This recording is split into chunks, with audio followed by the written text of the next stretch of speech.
Leading the charge when it comes to technology and really culture within our organization is something that's very near and dear to me. I want to make sure we're making evidence-based decisions and data-informed decisions. One of the systems that we really enhanced this year was our body-worn cameras. And what it enables our officers to do is have real-time translation.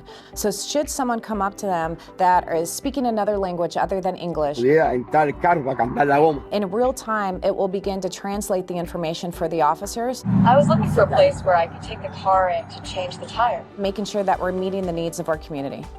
So this is a real-time information center. This is going to be a place where a lot of our new and emerging technologies are brought together under a single common operating picture so that we can better distribute our resources and utilize the equipment that we have.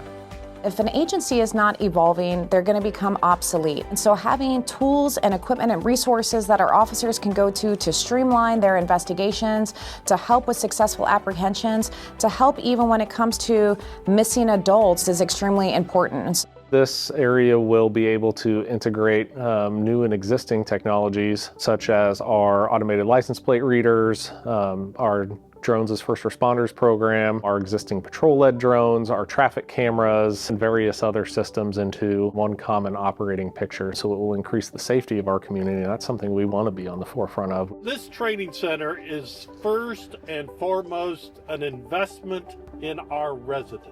The Overland Park Police Department Training Center is really going to revolutionize how we train our officers. It's going to have state-of-the-art equipment.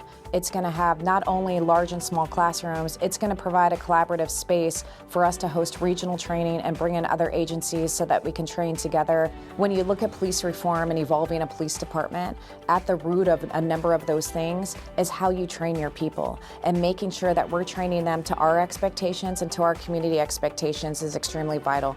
So having a space to be able to do those things is going to benefit our community as a whole.